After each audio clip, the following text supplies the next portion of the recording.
Vashitva. There's only one Lord, one Master, one God, one King, one ruler in this universe, and it is the Lord Vishnu, the one that is the Master of all things, the one that is aware of the divine essence, the divine nature. Now, anything in your ego that wants to be an incarnation of Vishnu for a power trip, for like feeling I am the Lord of this world, so the world will obey me, that is arrogance. Because once you realize Vishnu is the master and the true king and the true ruler of this universe, you realize that any other living being, any other sentient being are also manifestations of Vishnu, and we're all equal in that lordship.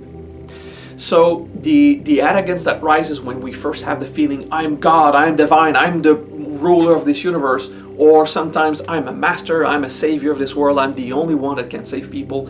And then you have these people who get great realizations of themselves as God, but the ego attributes itself the feeling that was caught from the oneness of the unity of all things. And then you have these masters that believe that they are the only teachers, the only one that can actually save the world, the one that should be prayed, the one that should be considered in all matters, okay?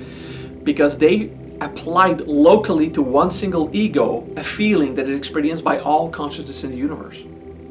When you profoundly realize the true nature of Vishnu, who's the master, who's the boss, who's in charge, you realize that every other living being, every other sentient being have each their level of consciousness of the great divine essence that they are made of.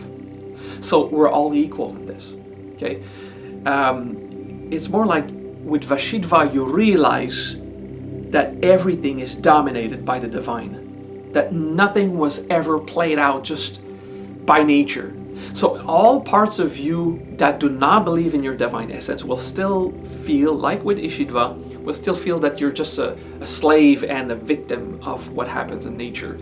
However, with Vashitva, every part of you that did embrace the divine nature, the divine essence, will flow with the force, will realize the balance, that everything in nature is just a representation of the divine nature, and that everything in this world follows the will of God. Well, not the anthropomorphic God, like if God wanted something. There's no anthropomorphic God where God is a person or a being with specific desires that want something. So when we say it works according to the plan of God, it is the will of God, thinking that there is some person called God that wants something, that's all a misunderstanding. The will of God simply means the divine essence of all things is made of will. So the will of God is the will of anything divine, and it just naturally flows without intention, without desires for you specifically. You're not more important than someone else. You're not chosen. All of this